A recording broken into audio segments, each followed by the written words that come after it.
Hello everyone, आज हम लोग देख रहे हैं लूसेंट जी के। उसमें हम देख रहे हैं एंशियंट हिस्ट्री, प्राचीन भारत।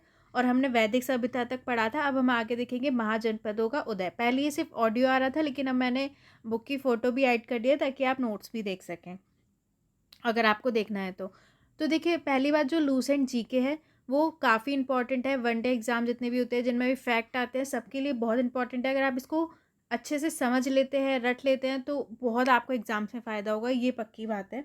तो देखिए, हम देखते हैं महाजनपदों का उदय। तो देखिए क्या हुआ, बुद्ध के जन्म से पूर्व 6वीं शताब्दी ईसा पूर्व में भारतवर्ष 16 जनपदों में बटा हुआ था। इसकी जानकारी हमें बौद्ध ग्रंथ अंगुत्तर निकाय से मिलती है। तो देखिए क्या था ना कि जब बुद्ध भगवान का जन्म हुआ, उसके उनके जन्म से पहले जब 6वीं शताब्दी ईसा पूर्व में क्या हुआ, भारत में 16 जनपदों में जो भारतवर्ष है वो बटा हुआ था। ठीक है। और हमें ये पता कैसे चलता है कि वो 16 जनपदों में बटा हुआ था 6वीं शताब्दी ईसा पूर्व? तो हमें बौद्ध ग्रंथ जो अंगुत्तर निकाय है उससे इसके बारे में हमें जानकारी मिलती है। अब वो कौन कौन से जनपद थे वो हम देखेंगे। तो देखिए, महाजनपद उनकी राजधानी क्या थी और वो राजधानी अब किस जगह में है, मतलब आधुनिक किस स्थान पर है, वो हम देखेंगे। तो देखिए, एक पहला महाजनपद था अंग। अंग कहाँ पे था? चंपा। देखिए, अब इनको याद करने के लिए तो मैं ऐसे कहूँगी कि या तो आप उन्हें एक ही वर्ड बना के अंग चंपा या चंपा अंग ऐसे करके एक ही वर्ड बना के उन्हें याद कर लीजिए, तो आपको ऐसे याद रहेंगे, या फिर कोई ट्रिक बना लीजिए, है ना, तो आपको याद रहेगा। अभी कहाँ पर है? भागलपुर मुंगेर बिहार में है। मगध गिरिव्रज, मगध की राजधानी थी गिरिव्रज या राजगृह, जो अभी कहाँ पर है? पटना गया और बिहार में है। ठीक है। मगध कहाँ था? मगध की राजधानी गिरिव्रज या राजगृह। काशी कहाँ है? वाराणसी, ये तो आपको पता होगा, वाराणसी के आसपास उत्तर प्रदेश में। वत्स कहाँ है? कौशाम्बी में। वत्स की राजधानी कौशाम्बी है। कौशाम्बी कहाँ है? अभी इलाहाबाद के आसपास है, उत्तर प्रदेश में। वज्जी वज्जी वैशाली, वज्जी की राजधानी है वैशाली, विधेय या मिथिला। वाह से याद करिए, वज्जी और वैशाली या विधेय। ठीक है, तो आपको थोड़ा सा याद रहेंगे। वैशाली अभी कहाँ है? मुजफ्फरपुर एवं दरभंगा के आसपास का क्षेत्र है। कौशल क्या है? और कौशल की राजधानी श्रावस्ती है, ये फैज़ाबाद गोंडा बहराइच उत्तर प्रदेश में है अभी। अवंती उज्जैन या महिष्मती इसकी राजधानी है, और अभी ये मालवा एमपी में है। अवंती उज्जैन आपको पता होगा। मल्ल कहाँ? मल्ल की राजधानी है कुशावती, ये अभी है देवरिया बस्ती गोरखपुर उत्तर प्रदेश में। ठीक है। पंचाल की राजधानी है अहिच्छत्र काम्पिल, अभी ये है बरेली बदायूं फर्रुखाबाद उत्तर प्रदेश में। अब चेदी जो है उसकी राजधानी है शक्तिमती, यह भी है बुंदेलखंड उत्तर प्रदेश में। देखिए, अगर आप कोई यूपी का एग्ज़ाम दे रहे हैं तो आप कौन कौन से क्षेत्र अभी उत्तर प्रदेश में आते हैं ये देख सकते हैं, या जहाँ का भी आप एग्ज़ाम दे रहे हैं। कुरु की राजधानी है इंद्रप्रस्थ, यह है दिल्ली मेरठ हरियाणा के कुछ क्षेत्र में। मत्स्य मत्स्य है विराट। ठीक है, मत्स्य की जो राजधानी है विराट, ये अभी है जयपुर अलवर भरतपुर राजस्थान के आसपास के क्षेत्र में। कंबोज की राजधानी है हाटक, जो अभी है राजौरी और हजारा क्षेत्र में।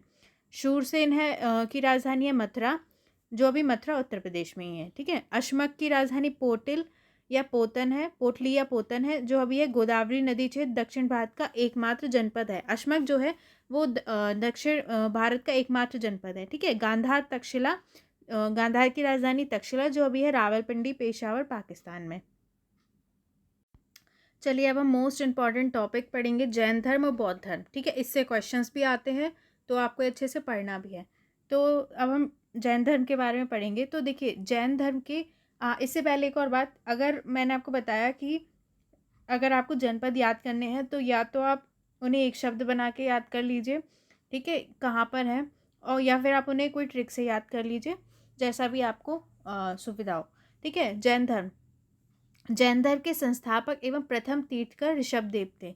तो अगर आपसे पूछा जाए जैन धर्म के संस्थापक और प्रथम तीर्थकर कौन थे, तो वो ऋषभदेव थे। ठीक है, याद रखिएगा। जैन धर्म के 23वें तीर्थकर पार्श्वनाथ थे, जो काशी के इवाक्षु वंशीय राजा अश्वसेन के पुत्र थे। इन्होंने 30 वर्ष की अवस्था में संन्यास जीवन को स्वीकारा। इनके द्वारा दी गई शिक्षा थी हिंसा न करना, सदा सत्य बोलना, चोरी न करना तथा संपत्ति ना रखना। तो देखिए, जैन जो धर्म था उसके प्रथम संस्थापक थे ऋषभदेव। ठीक है, प्रथम तीर्थंकर। और 23वें तीर्थंकर थे पार्श्वनाथ। ठीक है, जो कौन थे? जो काशी के इवाक्षु वंशीय राजा अश्वसेन के पुत्र थे। ठीक है, पार्श्वनाथ 23वें थे। इन्होंने क्या करा था? 30 वर्ष की अवस्था में संन्यास जीवन को इन्हें स्वीकार कर लिया था। तो इनकी शिक्षा थी हिंसा न करना, सदा सत्य बोलना, चोरी ना करना, संपत्ति ना रखना। ठीक है, इसको वैसे ही बोलते हैं सत्य, अहिंसा, अस्तेय, अपरिग्रह। ठीक है, ये भी बोलते हैं इनको। तो इसके बाद देखिए, महावीर स्वामी जैन धर्म के 24वें एवं अंतिम तीर्थंकर थे। ठीक है, इनके बारे में आपको अच्छे से पढ़ना है। महावीर स्वामी क्या थे? जैन धर्म के 24वें तीर्थंकर और अंतिम तीर्थंकर हुए। महावीर का जन्म 540 ईसा पूर्व में कुंदनग्राम वैशाली में हुआ था। इनके पिता सिद्धार्थ ज्ञात्रव कुल के सरदार थे और माता त्रिशला लिच्छवी राजा चेट्टक की बहन थी। तो देखिए, क्या महावीर का जन्म कब हुआ था? ये सारे क्वेश्चंस बहुत आते हैं। तो 540 ईसा पूर्व हुआ था। कहाँ पर हुआ था? कुंडग्राम वैशाली। अभी देखिए, वैशाली मैंने आपको पढ़ाया, उसमें महाजनपदों में। ठीक है, वैशाली कौन से महाजनपद की राजधानी थी? तो वज्जी, मैंने आपको बताया था, वहाँ से आप याद रख सकते हैं। ठीक है, तो उनका कहा हुआ था कुंडग्राम वैशाली में उनका जन्म हुआ था। इनके पिता कौन थे? सिद्धार्थ थे, जो ज्ञात्रव कुल के सरदार थे, और माता कौन थी? त्रिशला थी, जो लिच्छवी राजा चेट्टक की बहन थी। ठीक है, ये आपको याद रखना है। महावीर की पत्नी का नाम यशोदा और पुत्री का नाम अनुजा प्रियदर्शनी था। ठीक है, पत्नी का नाम था यशोदा और पुत्री का नाम अनुजा प्रियदर्शनी। महावीर के बचपन का नाम वर्धमान था। इन्होंने 30 वर्ष की उम्र में माता पिता की मृत्यु के पश्चात अपने बड़े भाई नंदीवर्धन से अनुमति लेकर संन्यास जीवन को स्वीकार किया। तो महावीर के पूछा जाए बचपन का नाम क्या था, तो वर्धमान था। और जब ये 30 वर्ष के थे तो इन्होंने क्या हुआ कि फिर उन्होंने संन्यास ले लिया। किससे अनुमति ली? अपने बड़े भाई नंदीवर्धन से। देखिए, फिर क्या हुआ कि जब इन्होंने 12 वर्ष की कठिन तपस्या के बाद महावीर को जृंभिक के समीप ऋजुपालिका नदी के तट पर साल वृक्ष के नीचे तपस्या करते हुए संपूर्ण ज्ञान का बोध हुआ। इसी समय से महावीर जिन विजेता, अहर्त, पूज्य और निर्ग्रंथ बंधनहीन कहलाए। तो देखिए, इन्हें 30 जब साल के थे तब संन्यास ले लिया था, लेकिन इन्होंने 12 साल इन्होंने कठिन तपस्या करी। तब इन्हें कहाँ पर? जृंभिक के समीप ऋजुपालिका नदी के तट पर साल वृक्ष के नीचे, ठीक है, इन्हें संपूर्ण ज्ञान का बोध हुआ। और जब इन्हें ज्ञान का बोध हुआ तो ये क्या कहलाए? जिन मतलब होता है विजेता, ठीक है, अहर्त मतलब पूज्य, और निर्ग्रंथ मतलब बंधनहीन कहलाए। ठीक है, ये तीनों शब्द इंपॉर्टेंट है। महावीर ने अपना उपदेश प्राकृत अर्धमागधी भाषा में दिया। तो इन्होंने अपना उपदेश, इनकी भाषा कौन सी थी? प्राकृत थी, अर्धमागधी। ठीक है, ये चीज़ें इंपॉर्टेंट है। जब आप जब भी बौद्ध धर्म भी पढ़ाऊंगी तो इसमें फिर आपको कन्फ्यूज़न होगा कि उनने उपदेश किसने दिया, इनकी भाषा क्या थी, इनकी क्या थी। तो आप अभी अच्छे से याद रखिए, ठीक है, किसकी क्या थी। महावीर के अनुयायियों को मूलतः निग्रंथ कहा जाता है। इन दोनों में कभी कभी ये भी होता है कि हमें डिफरेंस भी पता होना चाहिए, तो अच्छे से आपको जानना चाहिए। महावीर के अनुयायियों को क्या कहा जाता था? निग्रंथ। निग्रंथ का मतलब भी आपको मैंने बताया, बंधनहीन, जो किसी बंधन में नहीं होते हैं। महावीर के प्रथम अनुयायी उनके दामाद जामिल थे। तो इनके प्रथम अनुयायी कौन थे? उनके दामाद जामिल। प्रथम जैन भिक्षुड़ी नरेश दधिवाहन की पुत्री चंपा थी। तो अगर फीमेल में देखा जाए, जैन भिक्षुड़ी कौन थी? तो नरेश जो दधिवाहन थे उनकी पुत्री चंपा थी। महावीर ने अपने शिष्य को 11 गणधरों में विभाजित किया था। इनके जो शिष्य थे वो 11 गणधरों में बटे हुए थे। आर्य सुधर्मा अकेला ऐसा गंधर्व था जो महावीर की मृत्यु के बाद भी जीवित रहा और जो जैन धर्म का प्रथम थेरा और मुख्य उपदेशक हुआ। ठीक है, तो आर्य सुधर्मा एक ऐसा था उनका शिष्य, ठीक है, जो क्या है, उनकी मृत्यु के बाद भी जीवित था। और क्या कहलाया? ये प्रथम थेरा और मुख्य उपदेशक। स्वामी महावीर के भिक्षुड़ी संघ की प्रधान चंदना थी। ठीक है, अब देखिए, ये एक चीज़ है, प्रमुख जैन तीर्थंकर और उनके प्रतीक चिन्ह। जो भी जैन तीर्थंकर हुए उनके कुछ ना कुछ प्रतीक चिन्ह थे। तो हम देखते हैं किसके कौन से थे। जो ऋषभदेव प्रथम तीर्थंकर थे, मैंने आपको अभी पहले ही बताया था, उनका प्रतीक था सांड। ठीक है, अजीतनाथ जो सेकंड थे उनका था हाथी। संभव जो तीसरे थे उनका था घोड़ा। संपार्श जो थे सातवें, उनका नाम था उनका प्रतीक चिन्ह था स्वास्तिक। शांति जो थे 16वें तीर्थंकर, उनका प्रतीक चिन्ह था हिरण। अरनाथ जो 18वें थे उनका प्रतीक चिन्ह था मीन। नामी जो 21वें थे उनका नीलकमल। अरिस्नेमी जो 22वें थे उनका शंख। और जो पार्श थे वो 23वें थे उनका सर्प। और महावीर जो 24वें थे उनका सिंह। अब आप सोचोगे इतने सारे याद करने हैं, नहीं, इंपॉर्टेंट याद कर लीजिए। मैं आपको बताती हूँ इंपॉर्टेंट कौन से हैं। पहले, ठीक है, ऋषभदेव तो थे, उनका सांड था प्रतीक। अजीतनाथ सेकंड, हाथी। ठीक है, ये आप याद रख लीजिए। इसके बाद 23वें 24वें 22 और 23 24 याद रखिए। जो 22वें थे अरिस्नेमी, उनका शंख। और जो पार्श थे उनका सांप, सर्प। ठीक है, और महावीर का सिंह। महावीर का बहुत अच्छे से याद रखिए क्योंकि सबसे ज़्यादा इंपॉर्टेंट है सिंह। पहला और आखिरी तो आपको याद होना चाहिए। ठीक है। दो जैन तीर्थंकर ऋषभदेव और अरिसनेमी के नामों का उल्लेख ऋग्वेद में मिलता है। अब देखिए ये बता रहे, अब अरिसनेमी भी इंपॉर्टेंट है, ठीक है, उनका प्रतीक चिन्ह है शंख। तो जो दो जैन तीर्थंकर थे, कह रहे हैं ऋषभदेव और अरिसनेमी, उनका हमें ऋग्वेद में उल्लेख मिलता है। अरिसनेमी को भगवान कृष्ण का निकट संबंधी माना गया है। अब देखिए लगभग 300 ईसा पूर्व में मगध में 12 वर्षों का भीषण अकाल पड़ा, जिसके कारण भद्रबाहु अपने शिष्यों सहित कर्नाटक चले गए, किंतु कुछ अनुयायी स्थूलभद्र के साथ मगध में ही रुक गए। भद्रबाहु के वापस लौटने पर मगध के साधुओं से उनका गहरा मतभेद हो गया, जिसके परिणामस्वरूप जैन मत श्वेतांबर एवं दिगंबर नामक दो संप्रदायों में बंट गया। स्थूलभद्र के शिष्य श्वेतांबर श्वेत वस्त्र धारण करने वाले तथा भद्रबाहु के शिष्य दिगंबर नग्न रहने वाले कहलाए। देखिए पहले मैंने सोचा था कि जैसे कि ये लूसेंट है वो सिर्फ मैं आपको रीड कर दूंगी स्टार्टिंग में, ठीक है, लेकिन फिर मैंने सोचा कि नहीं, इसको एक्सप्लेन करूंगी तो आपको बहुत अच्छे से समझ में आएगा, इसलिए मैं पहले पढ़ भी देती हूँ कि अगर बाद में आपको एक्सप्लेन भी कर देती हूँ। तो क्या हुआ कि लगभग 300 ईसा पूर्व क्या हुआ, मगध में एक बहुत बड़ा अकाल पड़ा 12 वर्षों का। तो क्या हुआ कि जो एक थे भद्रबाहु, वो अपने शिष्यों के साथ कर्नाटक चले गए, ठीक है, मगध में क्योंकि अकाल पड़ा था। और जो स्थूलभद्र थे वो मगध में ही रुक गए अपने शिष्यों के साथ, ठीक है। और क्या हुआ कि जब भद्रबाहु वापस लौट के आए तो उनका जो मगध के साधु थे उनसे उनका मतभेद हो गया, ठीक है, मतलब बातों को लेके उनका आपस में विवाद हो गया, जिसके परिणाम से स्वरूप क्या हुआ, जैन मत श्वेतांबर और दिगंबर दो संप्रदायों में बंट गया। तो फिर क्या हुआ, यहाँ पे वो बंट गए श्वेतांबर और दिगंबर। स्थूलभद्र के शिष्य श्वेतांबर कहलाए, मतलब वो श्वेत कपड़े पहनते थे, और भद्रबाहु के शिष्य दिगंबर यानी नग्न रहने वाले कहलाए, ठीक है। अब जैन संगीतियाँ देखिए बहुत इंपॉर्टेंट होती हैं कि कब हुई, कहाँ हुई और अध्यक्ष कौन था। तो पहली हुई थी 300 ईसा पूर्व, ठीक है, कहाँ पे, पाटलिपुत्र में हुई थी, और अध्यक्ष स्थूलभद्र, ठीक है, ध्यान रखिए ये अच्छे से। और यहाँ पे मैंने आपको बताया स्थूलभद्र के बारे में बताया कि वो उनके शिष्य श्वेतांबर कहलाते थे, ठीक है। तो पहली जो जैन संगीति हुई वो 300 ईसा पूर्व हुई, पाटलिपुत्र में, अध्यक्ष स्थूलभद्र। जो दूसरी हुई 512 ईस्वी में, ठीक है। अब देखिए 300 ईसा पूर्व और दूसरी 512 ईस्वी में, ठीक है। ईसा पूर्व मतलब होता है कि मैंने आपको बताया था कि ईसा के जन्म से इतने साल पहले, और ईस्वी मतलब उसके बाद। तो वो बल्लभी गुजरात में हुई, अध्यक्ष क्षमाश्रवण थे, ठीक है। तो सेकंड का वो कहाँ हुई, बल्लभी गुजरात, और अध्यक्ष क्षमाश्रवण। जैन धर्म के त्रिरत्न है, इनके त्रिरत्न बहुत इंपॉर्टेंट है। अब देखिए इनमें सबसे ज़्यादा इंपॉर्टेंट ये नहीं होता है कि पिता कौन थे माता कौन थे, मतलब ठीक है ये आपको होना चाहिए, लेकिन सबसे ज़्यादा इनकी शिक्षाएं इंपॉर्टेंट है। जैन धर्म के त्रिरत्न थे सम्यक दर्शन, सम्यक ज्ञान और सम्यक आचरण। ये अच्छे से याद रख लीजिए, सम्यक दर्शन, सम्यक ज्ञान और सम्यक आचरण।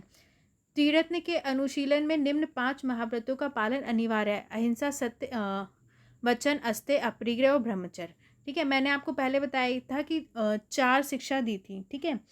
जो हमारे वो थे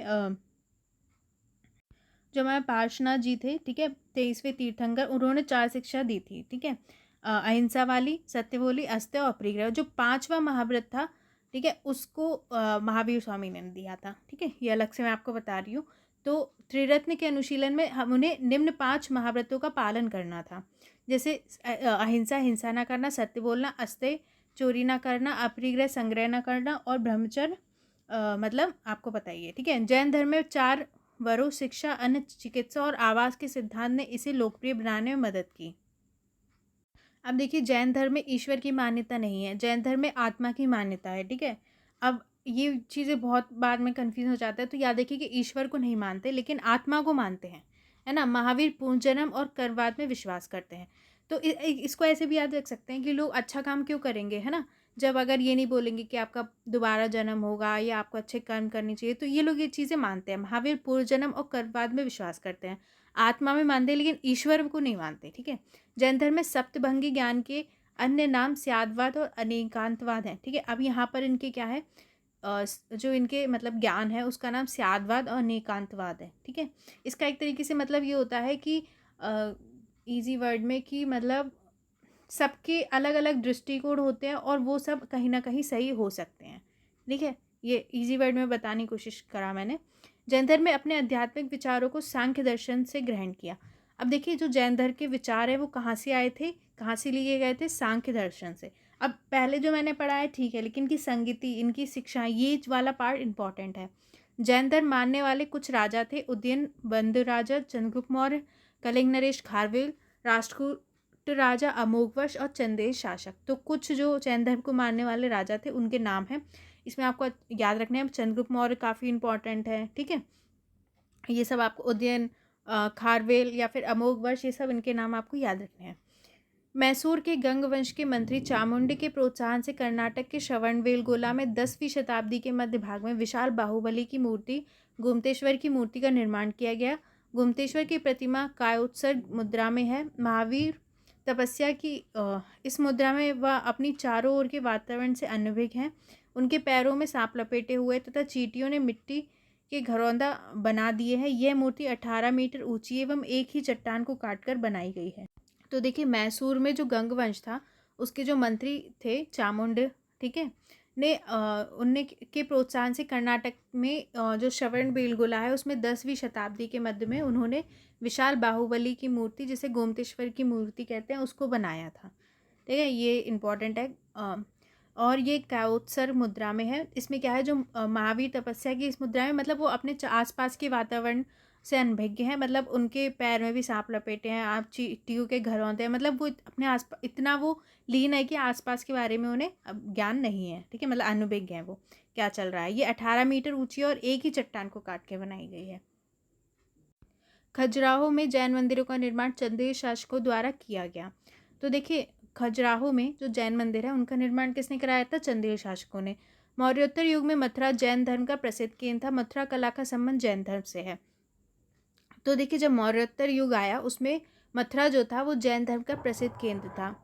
मथुरा कला का संबंध किससे है? जैन धर्म से है। जैन तीर्थंकरों की जीवनी भद्रबाहु द्वारा रचित कल्पसूत्र में है। तो जो जैन तीर्थंकर थे उनकी जीवनी कहाँ मिलती है? जो भद्रबाहु जो थे उन्होंने लिखी थी कल्पसूत्र, उसमें है। 72 वर्ष की आयु में महावीर की मृत्यु निर्वाण 468 ईसा पूर्व में बिहार राज्य के पावापुरी राजगीर में हो गई, ठीक है। तो उनकी मृत्यु निर्वाण उन्हें कहाँ प्राप्त हुआ? पावापुरी में, ठीक है, बिहार राज्य के राजगीर में, याद रखिएगा। मल्ल राजा श्रुतिपाल के राजप्रसाद में महावीर स्वामी को निर्वाण प्राप्त हुआ। तो यहाँ पर हमारा जैन धर्म यहाँ पे लूसेंट वाला फिनिश होता है। अब आगे हम नेक्स्ट देखेंगे बौद्ध धर्म। Thank you. और अगर आपको और डिटेल में है तो जब मैं आपको एंशिएंट हिस्ट्री पढ़ाऊँगी तो ये सब और ज़्यादा डिटेल में आपको पढ़ाऊँगी। Thank you, bye.